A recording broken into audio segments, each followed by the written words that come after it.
Olá, eu sou a Bruna e esse é o Negras Escrituras, um canal literário dedicado à autoria negra. O vídeo de hoje é uma resenha do livro Ensinando o Pensamento Crítico, da Bell Hooks. Esse livro é a continuação de uma trilogia sobre educação que a autora escreveu. O primeiro é o Ensinando a Transgredir, já tem vídeo aqui no canal, então eu recomendo, depois de assistir esse vídeo, você clicar aqui em cima e acompanhar o Ensinando a Transgredir. O segundo livro é esse, Ensinando a Comunidade, e o terceiro, Ensinando o Pensamento Crítico. Antes que eu comece a falar sobre os ensinamentos da Bell Hooks, não se esqueça de se inscrever aqui no canal, deixar um like, isso ajuda demais para que o YouTube entregue esse vídeo a mais pessoas. Compartilhe esse vídeo com alguém que você acha que queira conhecer um pouco mais sobre a Bell Hooks, ou mesmo sobre algum dos temas que a gente vai trabalhar no vídeo aqui de hoje. Outra forma de você contribuir com o meu trabalho é se você gostou de algum dos livros que eu indiquei aqui no YouTube e pretende comprá-los, compre pelo link da Amazon que está aqui na descrição. Você não vai pagar nada mais por isso e vai contribuir com o meu trabalho. Esse livro, assim como os outros dois da trilogia, é parte de reflexões da Bell Hooks em relação à educação. Ela parte de experiências próprias dela enquanto estudante, quando ela fazia a pós-graduação, graduação, e também quando ela virou professora universitária. Todas essas reflexões envolvem a prática diária da Bell Hooks, e esse livro ele é composto por 32 ensinamentos. Obviamente aqui no vídeo eu não vou falar um a um desses ensinamentos, eu até gostaria de fazer 32 vídeos sobre a Bell Hooks, mas eu acredito que a editora não vai ficar contente, então eu vou comentar só um pouquinho para dar aquele gostinho para você conhecer um pouco mais sobre o que a Bell Hooks traz aqui nesse livro. Assim como Ensinando a Transgredir, nesse aqui a Bell Hooks traz como um dos primeiros tópicos de discussão, um dos primeiros ensinamentos, a pedagogia engajada. O que é essa pedagogia engajada que a Bell Hooks tanto fala?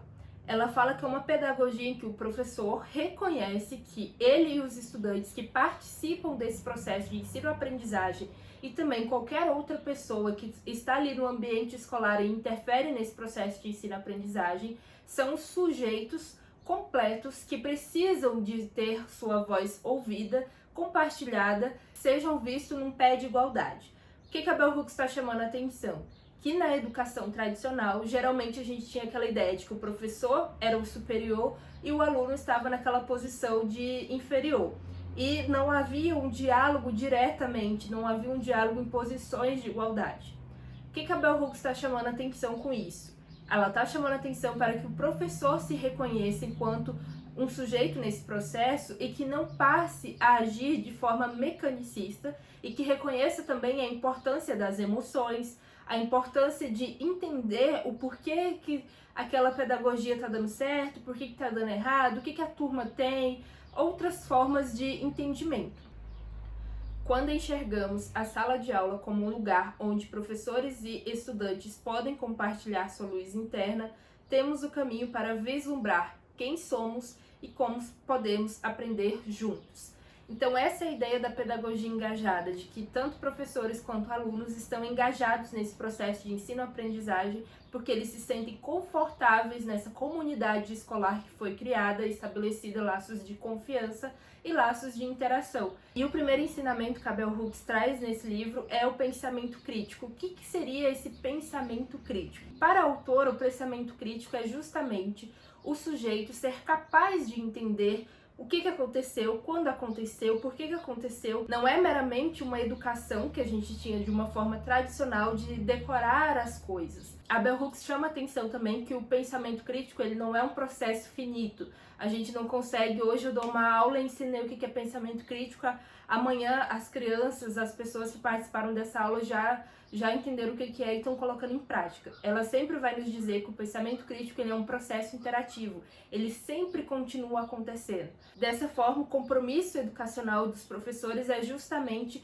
continuar incentivando a prática e o pensamento crítico dos alunos. Um outro ensinamento que eu separei para dialogar com vocês é a ideia de conversação.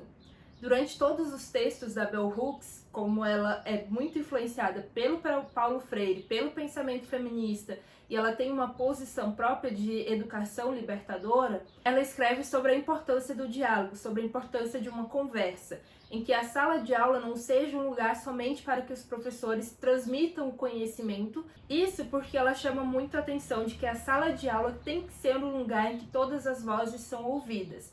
Ela sabe, ela destaca que é difícil tu conseguir ouvir todas as vozes numa sala de aula de 50, 60 alunos, como às vezes acontece na universidade, mas que o professor deixe o espaço para que essas vozes, sempre que possíveis, sejam ouvidas.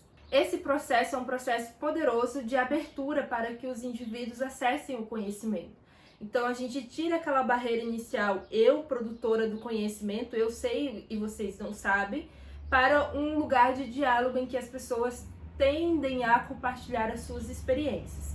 Dentro dessa perspectiva, ela vai falar sobre a ideia de incluir as histórias. Um dos ensinamentos é contar histórias. A importância de contar histórias desde a educação básica até mesmo na pós-graduação e na graduação. Porque a Bell Hooks vai nos dizer que quando você compartilha suas histórias pessoais, você abre um espaço para esse diálogo que ela já vinha pontuando como um espaço necessário dentro do aprendizado na sala de aula, mas ela também te coloca num lugar em que você é humanizado, em que você está mais próximo dos seus estudantes. Assim, o ato de contar histórias dentro da sala de aula acaba sendo um dos pilares para que a gente consiga criar uma comunidade de aprendizagem, para que todos se sintam parte dessa comunidade. É você compartilhar algo pessoal a fim de coletivizar a experiência de aprendizagem na sala de aula. O dilema que a Bell Hooks vai colocar é que cabe ao professor compreender até que ponto as histórias pessoais não estão usurpando o lugar da leitura obrigatória. Então, por exemplo, numa sala de aula em que a gente está contando fatos da nossa vida cotidiana, esses fatos devem ser analisados junto com o material obrigatório, junto com as leituras, junto com as discussões da teoria, e não tomar o lugar dessas leituras obrigatórias. Então, sempre nesse dilema entre trazer experiências pessoais e o que realmente importa nos livros didáticos, no material e tudo mais. Outro ensinamento que eu gosto bastante desse livro e que envolve todos os ensinamentos que a gente já conversou é sobre o papel das emoções dentro da sala de aula. A Bell Hooks vai separar 2 capítulos, um para o humor e um para a tristeza, para o momento de chorar, para a gente poder pensar qual é o lugar do humor, da risada dentro da sala de aula e qual é o lugar das lágrimas também dentro da sala de aula. De um lado, ela vai chamar a atenção que sempre a gente pensou que os professores têm como 2 características a inteligência e a seriedade, então que não existiria um espaço para o humor dentro da sala de aula. E pelo contrário, a Bell Hooks vai chamando a atenção de como o humor pode trazer uma certa leveza. Obviamente, o humor, quando ele não é feito para machucar nenhum ente, nenhuma pessoa que participa dessa comunidade de aprendizagem. Então já começa por aí, aquele humor que é feito para machucar, para humilhar, para diminuir as pessoas que participam, esse humor deve ser banido de dentro desse ambiente de aprendizagem. Mas aquele humor que é aquela risada coletiva, em que todos caem na gargalhada juntos, em que é um humor para trazer uma certa leveza, para diminuir a tensão daquelas discussões pesadas em sala de aula, para diminuir a tensão daquelas leituras chatíssimas, pesadíssimas que às vezes a gente tem, ela diz que ele é sempre bem-vindo quando é para trazer essa leveza do processo de ensino e aprendizagem. O segundo ensinamento em relação às emoções é justamente a hora de chorar.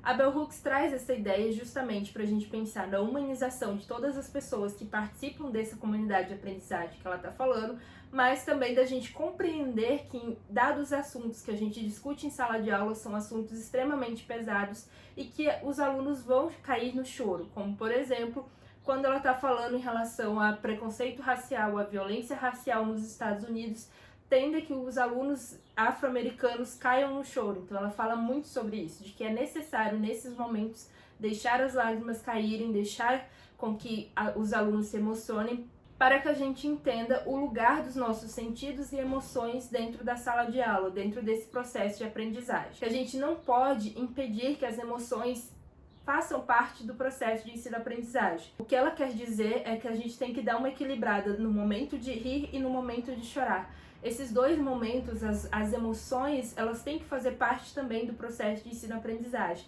que a gente não pode continuar naquela educação tradicional em que o professor vem, transmite o saber, vai embora e não faz nenhuma troca emocional com os alunos, com os estudantes que estão ali participando desse processo. Um ensinamento que eu acho que todos os professores universitários do Brasil deveriam ler é o ensinamento da autoestima. Primeiro porque a Bell Hooks toca o dedo na ferida de que pensamos que professores da educação básica eles têm que ter uma formação pedagógica específica para serem professores, enquanto os professores da vida universitária eles são formados, a gente segue a carreira acadêmica e poucas vezes há uma formação pedagógica de fato. É como se o professor universitário ele não tivesse uma responsabilidade com a pedagogia, ele não tivesse que refletir as suas práticas pedagógicas, como que só o conhecimento sobre a área em si já é suficiente para que ele consiga ter uma boa prática pedagógica. Outro ponto que ela chama muito atenção nesse capítulo da autoestima é, dentro da sala de aula, quase sempre a gente vai ter pessoas com a autoestima ferida. A ideia de autoestima não é só estar bem consigo mesma, que ela vai dizer. A ideia de autoestima trabalhada nesse capítulo ela é uma ideia mais ampla. Eu vou ler aqui para vocês entenderem o que a Bell Hooks quer pontuar. A autoestima é a confiança em nossa habilidade de pensar, confiança em nossa habilidade de lidar com os desafios da vida e confiança em nosso direito de sermos bem-sucedidos e felizes. O sentimento de ter valor, de merecer, de ter direito a afirmar nossas necessidades e desejos, alcançar nossos valores e aproveitar os frutos dos nossos esforços. Dada essa definição, fica evidente que o desenvolvimento da autoestima deveria começar cedo na vida, sendo reforçada à medida que o indivíduo cresce e amadurece. E aí ela vai comentando que um dos grandes desafios dessa autoestima é justamente porque a gente tem alguns professores também com a autoestima ferida que reproduzem isso na sala de aula. Um ponto que ela vai chamar muito a atenção e fica o alerta, e é justamente por isso que eu comentei que os professores deveriam ler, é porque ela vai dizer que na experiência dela lá nos Estados Unidos, quase sempre aqueles professores que eram tidos como os grandes da área, como os professores brilhantes, se sentiam autorizados ou eram autorizados pelos seus pares a humilhar, a violentar de forma psicológica, mas também assediar os alunos em sala de aula, justamente porque eles escolhiam aqueles alunos que eram tidos como bode expiatório, e esses alunos quase sempre eram humilhados diante dos colegas. Então, aquele professor tido como brilhante, que vai dizer que o aluno não é excepcional, que a ideia dele está errada, que vai sempre propor alguma forma de violência dentro do processo de ensino-aprendizagem.